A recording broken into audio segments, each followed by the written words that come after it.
Number है 8 और है क्लास 11th का, जो कि बहुत इंपॉर्टेंट है। Cell the unit of light, जो कि हमारे नीट के भी पॉइंट ऑफ व्यू से बहुत इंपॉर्टेंट है।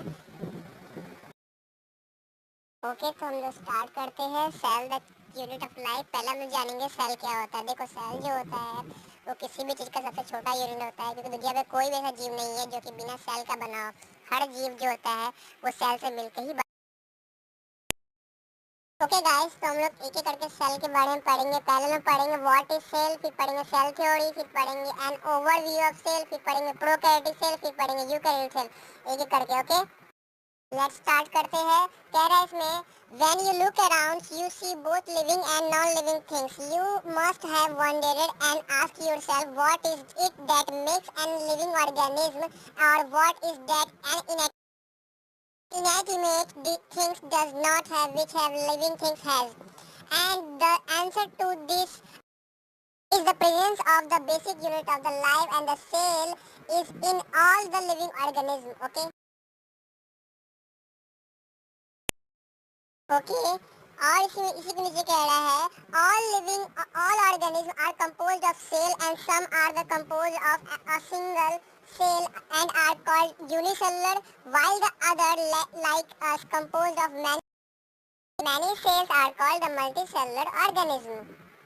कहने का मतलब ये है कि तुम अपने आसपास जब भी कोई चीज देखते हो, तुमने नोटिस किया होगा कि कुछ चीज लिविंग होते हैं, कुछ चीज नॉन लिविंग होते हैं। तो हम इसे पहचाने कैसे, ये चीज के बारे में इसमें पढ़ेंगे। और कुछ जीव ऐसे होते हैं जो एक कोशिका के बने होते हैं, एक जिसे हम लोग यूनिसेलुलर या फिर एक कोशिकीय जीव कहते हैं। कुछ जीव जो होते हैं बहुत सारे कोशिका से बने होते हैं, जिसे हम लोग मल्टीसेलुलर या बहुकोशिकीय जीव कहते हैं।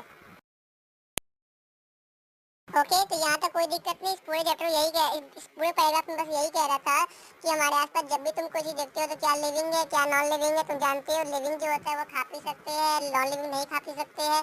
नॉन लिविंग का ही दूसरा नाम इसमें इनएनिमेट दिया हुआ है। और इसी में यूनिसेलुलर और मल्टीसेलुलर के बारे में पढ़ा।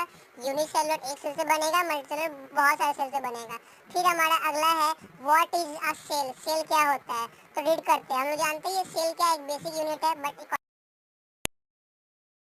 एनसीईआरटी कह रहा है unicellular organisms are the capable of the independent existence and the performing the essential function of life. Anything less than a complete structure of a cell does not ensure independent living things. Hence, cell is the fundamental structural and the functional unit of the all living organism. Anton von Leeuwenhoek first saw and described a live cell. Hooke Brown later discovered the nucleus and the invention of the microscope and its improvement, electron microscope.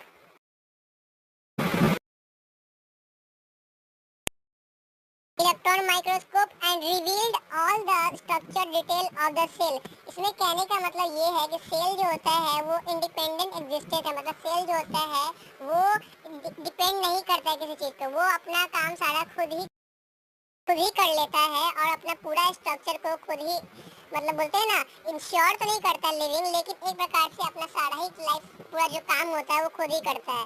यही कारण है कि cell को हम लोग fundamental structure unit of life भी कहते हैं। एंटन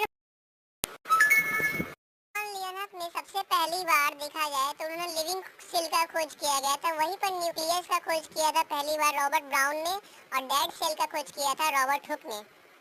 न्यूक्लियस का ही खोज के दौरान, मतलब माइक्रोस्कोप का खोज हुआ था, जिसके दौरान हम लोग आज काफ़ी ज़्यादा मात्रा में सेल के बारे में और छोटे छोटे बैक्टीरिया के बारे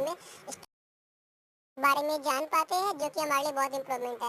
यानी कि इलेक्ट्रॉन माइक्रोस्कोप हमारे लिए वरदान जैसा है, जो जिसके कारण हम लोग काफ़ी सूक्ष्म चीज़ें यानी कि माइक्रोस्कोपिक ऑर्गेनिज्म को काफ़ी ईजी से देख पाते हैं, और ये आपके लिए बहुत ज़रूरी ही होगा। अब स्टार्ट करते हैं सेल थ्योरी। सेल थ्योरी क्या होता है? देखो, सेल थ्योरी पहली बार स्लैडिन एंड स्वान ने दिया था, बट अकॉर्डिंग टू एनसीईआरटी में रीड करते क्या कह रहा है। एनसीईआरटी कह रहा है इन 1838 मतलब 1838 Matthias Schleiden and a German botanist examine a large number of plant and observe that all the plant are composed of different kind of cell which are from the tissue at about the same time and Theodore. Okay, कहना चाह रहा है कि सबसे पहली बार 1838 में Schleiden और स्वान द्वारा जो है ये जो है ना सेल थोड़ा दिया गया था। इसमें क्या होता है, स्लेडन जो थे वो जर्मन बोटनिस्ट थे और जो स्वान थे वो थे हमारे ब्रिटिश।